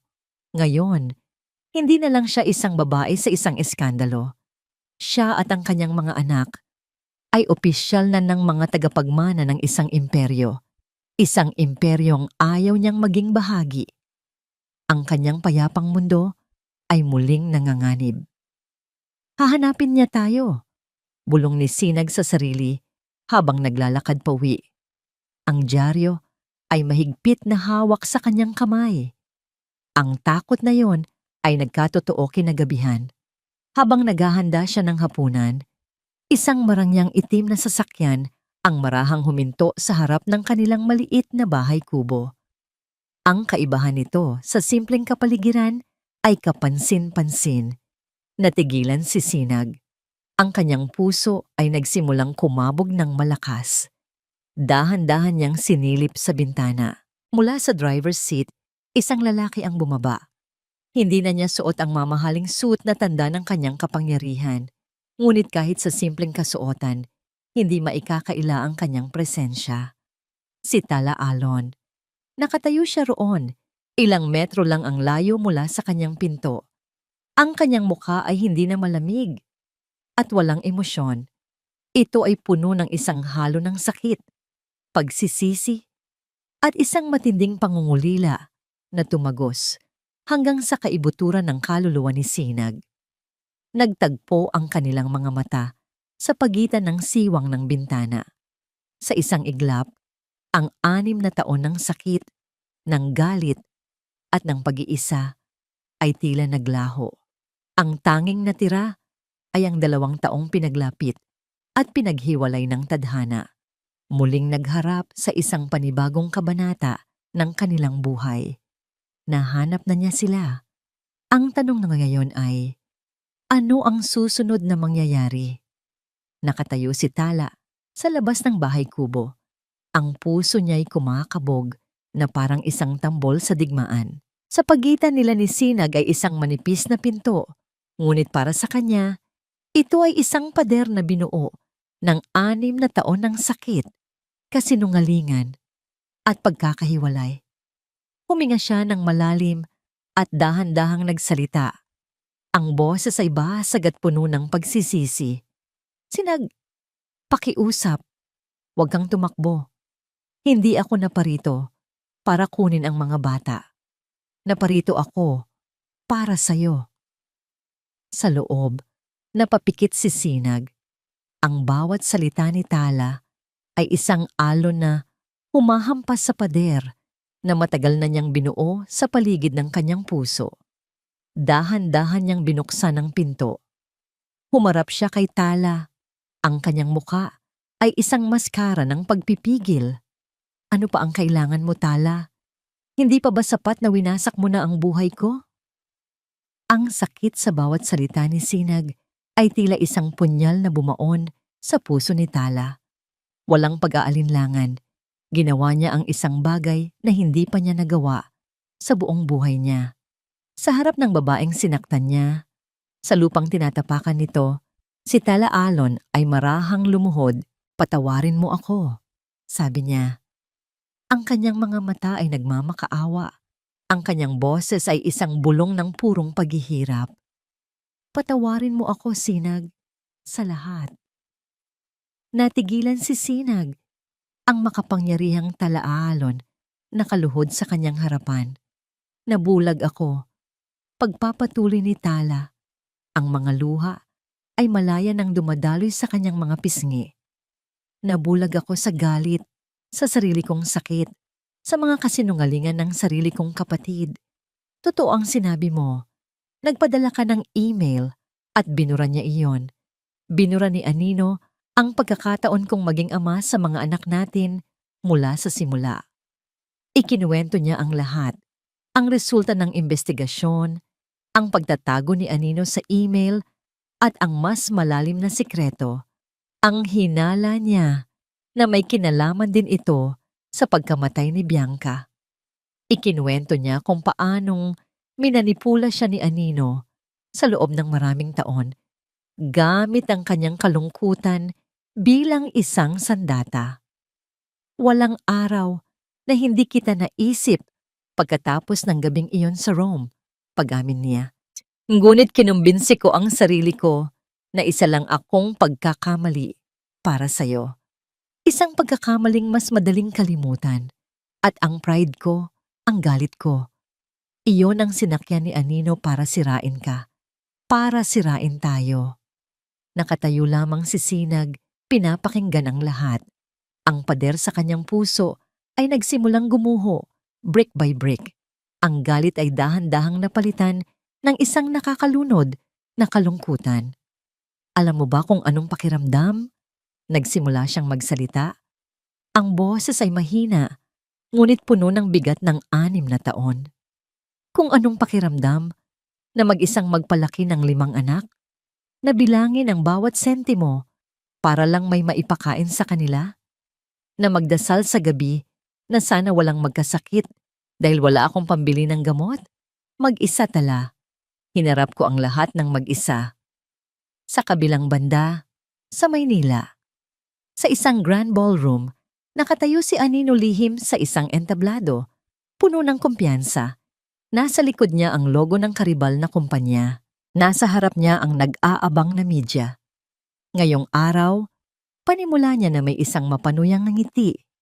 Ay ang huling kabanata ng kasinungalingan ng fashion house ng Diwata. Aking ibubunyag ang isang sikretong tuluyang wawasak sa pundasyon ng kumpanyang binuo sa panlilinlang. Ipinakita niya sa malaking screen ang isang dokumento. Isang di umano'y medical report na nagsasabing si Bianca Rossi ay may malubhang psychological condition, isang bagay na itinago di umano ni Tala na nagdulot sa aksidente. Ang kapatid ko, deklara ni Anino, ay hindi lamang isang masamang tao. Siya ay isang pabayang kasintahan na nagtulak sa kanyang minamahal sa bingit ng kamatayan. Handa na ang mga reporter na isulat ang kanilang mga headline, ang pagbagsak ng isang imperyo. Ngunit bigla, nagbago ang imahe sa screen. Napalitan ito ng isang video, isang CCTV footage mula sa isang parking lot. Kuha ilang linggo na ang nakalipas. Ang video ay nagpapakita kay Anino na kausap ang isang lalaki. At pagkatapos, ang audio. Isang malinaw na recording ng kanilang usapan. Siguraduhin mong walang makakaalam, sabi ng boses ni Anino sa recording. Ako ang nagtanggal ng email noon. Ako rin ang nag-ayos ng police report sa aksidente ni Bianca. Lahat ay nasa ilalim ng kontrol ko. Ang kailangan ko lang ay isang huling tulak para tuluyang bumagsak si Tala. At ang pekeng medical report na ito ang gagawa niyon. Isang kolektibong pagkabigla ang bumalot sa buong silid. Ang mukha ni Anino sa entablado ay nag-iba. Ang kumpiyansa ay napalitan ng purong pagkatakot. Sinubukan niyang senyasan ang technician na patayin ito, ngunit huli na ang lahat. Ang kanyang sariling boses, ang kanyang sariling pag-amin, ay umalingaw sa buong ballroom, isang hatol na hindi na mababawi. Pipatayin niyo yan! Kasinungalingan yan. Set up to. Sigaw niya, ang kanyang boses ay puno ng pagkataranta. Ngunit wala nang naniniwala sa kanya. Ang mga kamera na kanina'y nakatutok sa screen ay bumaling na sa kanya. Kinukunan ang bawat anggulo ng kanyang pagbagsak. Si Mr. Vargas, ang karibal na akala niya'y kakampi, ay marahang umatras palayo sa kanya. Tila isang taong umiiwas sa isang nakakahawang sakit. Sa gitna ng kaguluhan, bumukas ang mga pinto ng ballroom. Pumasok ang mga pulis, naglalakad ng may determinasyon patungo sa entablado. Pabalik sa Laguna. Sa maliit na bahay kubo, pinapanood ni Ligaya. Nakadarating lamang ang live feed ng press conference sa kanyang telepono. Nanginginig niyang ipinakita ito kay Sinag. Nakita ni Sinag ang lahat, ang pagbubunyag, ang takot, sa mukha ni Anino, ang pagdating ng mga pulis, ang babaeng halos sumira sa kanyang buhay ay nahuhuli na ngayon sa harap ng buong mundo. Binitiwan niya ang telepono at tumingin kay Tala na nakaluhod pa rin sa lupa, ang mukha'y basang-basa sa luha. Napatay na ang demonyo ng kanilang nakaraan. Ang natira na lamang ay silang dalawa sa gitna ng katahimikan ng probinsya. Ang tanong na lamang, ay kung kaya pa bang buuin muli ang mga pirasong sinira nito. Hinawakan ng mga pulis si Anino. Habang isinasakay siya sa sasakyan, ang huling nakita ng mga kamera ay ang kanyang mukha. Isang mukha ng pagkatalo, puno ng walang katapusang galit at kawalan ng pag-asa. Pagkatapos ng kaguluhan mula sa balita, isang kakaibang katahimikan ang bumalot sa maliit na bahay kubo. Tila huminto ang oras. Si Anino ay nahuli na. Ang katotohanan ay lumabas na. Ang natira na lamang ay ang 2 taong nasaktan, nakatayo sa gitna ng mga guho ng kanilang nakaraan. Tumayo si Tala. Mula sa kanyang pagkakaluhod, ang kanyang mga mata ay hindi bumibitiw sa pagkakatitig kay Sinag. Puno iyon na ng sakit. Ngunit sa kauna-unahang pagkakataon, mayroon ding kislap ng pag-asa. Alam kong hindi kayang burahin ng isang paumanhin ang 6 na taon ng paghihirap mo. Mahinang sabi ni Tala. At hindi ko yon hinihiling. Ang tanging hinihiling ko ay isang pagkakataon. Isang pagkakataong patunayan sa'yo at sa mga anak natin na karapat-dapat ako sa kapatawaran. Hindi agad sumagot si Sinag. Tumingin siya sa loob ng bahay kung saan ang 5 bata ay tahimik na naglalaro. Walang kamalay-malay sa bigat ng sandaling iyon. Ang kanyang 5 biyaya, ang kanyang 5 dahilan, ang pagpapatawad. Tala. Nagsimula siyang magsalita. Ang boses ay kalmado na. Ay hindi para sa taong nakasakit sa'yo. Para ito sa sarili mo. Para makalaya ka. Tumingin siya muli kay Tala. Pinapatawad na kita. Hindi dahil madali, kundi dahil kailangan ko. Kailangan ng puso ko. At kailangan ng mga anak ko na makita ang isang inang hindi na bilanggo ng galit. Isang nakakabinging bigat ang tila nawala sa balikat ni Tala. Ang mga salitang iyon ay mas mahalaga pa kaysa sa kahit anong yaman sa mundo. Pero ang pagpapatawad, pagpapatuloy ni Sinag, ay iba sa pagtitiwala. Ang pagtitiwala, Tala, iyan ay kailangan mong paghirapan. Tumango si Tala. Isang maliit ngunit tapat na ngiti ang sumilay sa kanyang mga labi. Handa akong gugulin ang buong buhay ko para makuha muli yan. At doon nagsimula ang kanilang bagong kabanata. Hindi ito isang biglaang pagbabalik sa pag-iibigan, kundi isang mabagal at maingat na proseso ng paghilom. Nanatili si Tala sa probinsya. Ipinagpalit niya ang kanyang mamahaling sasakyan para sa isang simpleng owner-type jeep. Inupahan na niya ang isang maliit na bahay na hindi kalayuan sa tinitirhan ni Sinag. Araw-araw, ang dating CEO na sanay sa pag-utos sa libo-libong empleyado ay natututong maging isang ama. Sa una, ang mga bata ay mailap. Para sa kanila, si Tala ay isang estranghero. Ngunit hindi sumuko si Tala araw-araw. Naroon siya. Siya ang nag-aabang sa kanila sa labas ng maliit na eskwelahan sa baryo. Siya ang nagtuturo kay Miguel kung paano magpalipad ng saranggola.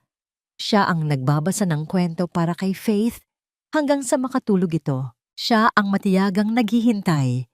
Hindi nagpipilit, binibigyan sila ng espasyo para makilala siya sa sarili nilang panahon. Pinapanood lamang sila ni Sinag mula sa malayo. Nakikita niya ang bawat pagsisikap ni Tala. Nakikita niya ang unti-unting paglambot ng puso ng kanyang mga anak. At habang nangyayari iyon, ang sarili niyang puso ay unti-unti ring naghihilom. Isang hapon, naabutan ni Sinag si Tala sa dalampasigan. Mag-isang nakaupo habang pinapanood ang paglubog ng araw. Tahimik siyang umupo sa tabi nito. Iniwan ko na ang lahat, sabi ni Tala. Hindi tumitingin sa kanya. Ang kumpanya, ang pangalan, lahat. Bakit? Tanong ni Sinag. Dahil noong nawala ka, sagot ni Tala. Doon ko napagtanto. Maari kong magkaroon ng lahat ng yaman sa mundo, pero kung wala ka, At ang mga bata, isa pa rin akong pulubi. Kayong apat, kayo ang tunay kong kayamanan. Tumingin ito sa kanya sa wakas, ang mga matay puno ng katapatan. Naalala ko, noong namatay si Bianca, isinara ko ang puso ko. Sinabi ko sa sarili ko na hindi na ako muling magmamahal dahil natatakot akong masaktan. Iyon pala, ang hindi magmahal, iyon ang mas masakit. Hinawakan niya ang kamay ni Sinag. Hindi ito binawi ng babae. Sinag, mahal kita, sabi niya. Ang mga salita ay simple, ngunit puno ng bigat ng maraming taon. Minahal kita mula pa noong gabing iyon sa Rome at hindi iyon nawala. Natabunan lang ng sakit at pagkalito. Hayaan mo akong mahalin ka ulit. Hayaan mong buuin natin ang pamilyang dapat ay sa atin mula pa sa simula. Hindi sumagot si Sinag. Sa halip, marahan niyang pinisil ang kamay ni Tala. Sa paglubog ng araw na nagbibigay kulay sa kalangitan, ang katahimikan sa pagitan nila ay napuno ng isang bagong pag-unawa. Kinagabihan, habang natutulog na ang mga bata, nag-usap sila ng masinsinan, mga pangarap na nawala, mga planong hindi natuloy, at ang kinabukasang naghihintay.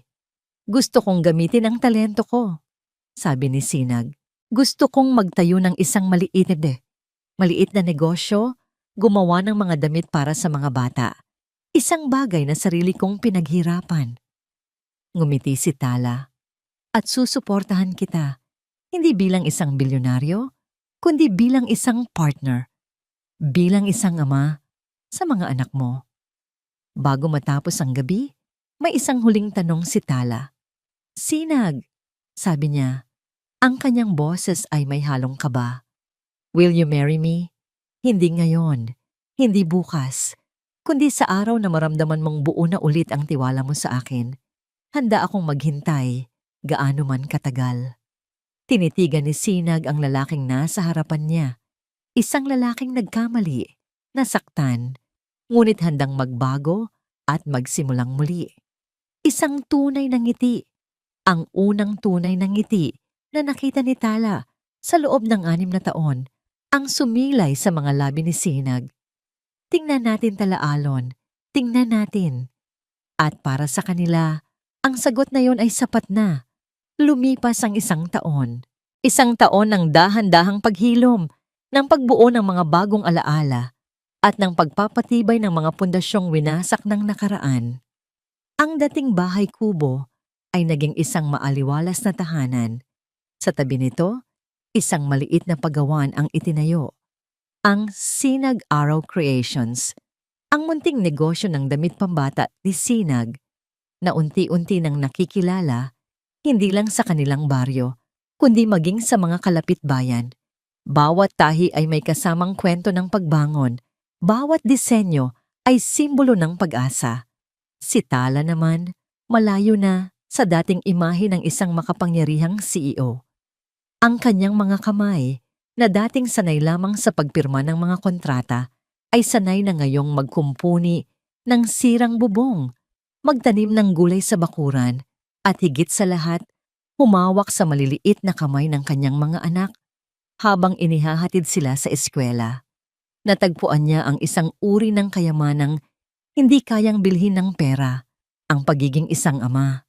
Ang mga bata ay malulusog at masasaya. Sa kanilang mundo, ang papatala nila ay hindi isang bilyonaryo, kundi ang pinakamagaling magpalipad ng saranggola at ang laging may dalang pasalubong na tinapay mula sa bayan. Tinanggap na nila siya ng buong puso, ang kanyang presensya ay naging isang natural na bahagi ng kanilang pang-araw-araw na buhay. Isang hapon, habang abala si Sinag sa kanyang makina, pumasok si Tala sa paggawaan. Hindi siya nagsalita. Inilapag lamang niya sa mesa ang isang maliit na kahon. Nang buksan ito ni Sinag, isang simpleng singsing ang tumambad sa kanya. Hindi ito diamante. Ito ay yari sa pinagsamang hibla ng yantok at may isang maliit na perlas sa gitna. Simple, gawa ng kamay, ngunit puno ng kahulugan. "Isang taon na," sabi ni Tala. Ang boses ay mahina. "Isang taon na akong naghihintay. Sinag, handa na ba ang puso mo?" Tumingin si Sinag mula sa singsing patungo sa mga mata ni Tala. Ang mga matang dati puno ng sakit at galit ay puno na ngayon ng pagmamahal at kapayapaan. Wala na ang pag-aalinlangan. Wala na ang takot. Tumango siya at ang mga luhang pumatak sa kanyang mga mata ngayon ay hindi na luha ng pighati, kundi luha ng purong kaligayahan. "Oo, Tala, handa na ako." Ang kanilang kasal ay idinaos sa dalampasigan kung saan una silang muling nagkaunawaan. Simple lamang ito, ngunit solemne. Ang mga bisita ay iilan lamang, si Ligaya, ang ilang malalapit na kapitbahay, at ang pinakamahalaga sa lahat, ang kanilang 5 anak. Sina Miguel, Gabriel, Rafael at Angelo, ang nagsilbing mga ring bearer. Bawat isa'y may hawak na unan na may nakasulat na isang salita: puso, kaluluwa, pag-asa, at pag-ibig. Si Faith naman ang flower girl, masayang nagsasaboy ng mga talulot ng sampagita sa buhanginan. Nang magharap sila sa dambana na yari sa kawayan, hinawakan ni Tala ang mga kamay ni Sinag. "Ipinapangako ko," sabi niya, "na sa bawat pagsikat ng araw, pupunan ko ng pagmamahal ang bawat sakit na idinulot ko sa'yo. Ipinapangako kong magiging liwanag mo sa dilim at magiging lakas mo sa iyong kahinaan. Sa harap ng ating mga anak at sa harap ng Diyos, ikaw lang sinagmalaya ang mamahalin ko hanggang sa huling tibok ng puso ko." Si Sinag naman, habang hawak ang kamay ni Tala, ay nagsalita mula sa puso. "Tinuruan mo akong muling magtiwala, Tala. Tinuruan mo ako na ang tunay na pag-ibig ay hindi tungkol sa hindi pagkakamali, kundi sa pagharap sa mga pagkakamali at pagpiling maghilom ng magkasama. Tinatanggap kita, Tala Alon, bilang aking puso at kaluluwa, ngayon at magpakailanman." Sa ilalim ng papalubog na araw, sa harap ng kanilang mga anak, sila ay naging isa. Ang kanilang unang halik bilang mag-asawa ay hindi puno ng nag-aalab na pagnanasa, kundi puno ng isang tahimik at malalim na pag-unawa, isang pangako ng isang payapang kinabukasan. Pagkatapos ng seremonya, umupo silang lahat sa buhanginan. Pinapanood ang mga alon. "Mama, Papa," tawag ni Faith. Yumakap sa kanilang dalawa. "Kompleto na po tayo." Napangiti si Sinag at Tala. Niyakap nila ng mahigpit ang kanilang 5 anak. Isang masikip na pamilyang yakap na puno ng tawa at init. Doon, sa pagitan ng buhangin at ng langit, natagpuan nila ang kanilang walang hanggan. Hindi sa isang malaking mansyon o sa tuktok ng isang corporate empire, kundi sa simpleng piling ng isa't isa. Ang kwento nila na nagsimula sa isang gabing puno ng bituin sa Rome at dumaan sa isang madilim na lagusan ng sakit at paghihiwalay ay nagtapos sa isang tahimik na dalampasigan. Isang patunay na kahit ang pinakawasak na mga puso ay kayang muling buuin ng pagpapatawad, pagtubos at isang pag-ibig na hindi sumusuko. Ang huling sinag ng araw ay lumubog na sa karagatan. Ngunit para sa pamilya Alon, ang kanilang liwanag ay magsisimula pa lamang. At dito po nagtatapos ang ating kwento. Ang paglalakbay ni Sinag at Tala ay nagtuturo sa atin ng isang mahalagang aral, na ang tunay na pag-ibig ay isang aktibong pagpili. Ito ang pagpiling magpatawad kahit gaano kalalim ang sugat. Ito ang pagpiling magbago at itama ang mga pagkakamali.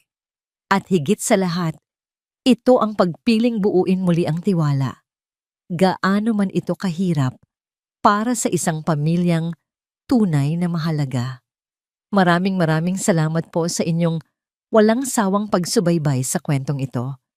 Ang inyong pakikinig ang nagbibigay buhay sa bawat salita. Nais po naming marinig ang inyong mga saloobin. Ano po ang pinakapaborito ninyong bahagi ng kwento? At anong uri naman ng kwento ang gusto ninyong mapakinggan sa susunod? I-comment comment nyo lang po sa ibaba. Hindi dito nagtatapos ang ating paglalakbay. Marami pa pong kwentong kasing ganda at mas puno ng aral dito sa aming channel. Kung nagustuhan nyo ang kwentong ito, i-like, i-share sa pamilya at mga kaibigan, at mag-subscribe na rin para lagi kayong updated sa mga susunod pa naming kwento. I-click nyo ang notification bell para kayo ang unang makarinig kapag may bago kaming upload. Pagpalain po kayo ng Panginoon, kayo at ang inyong buong pamilya. Hanggang sa muli,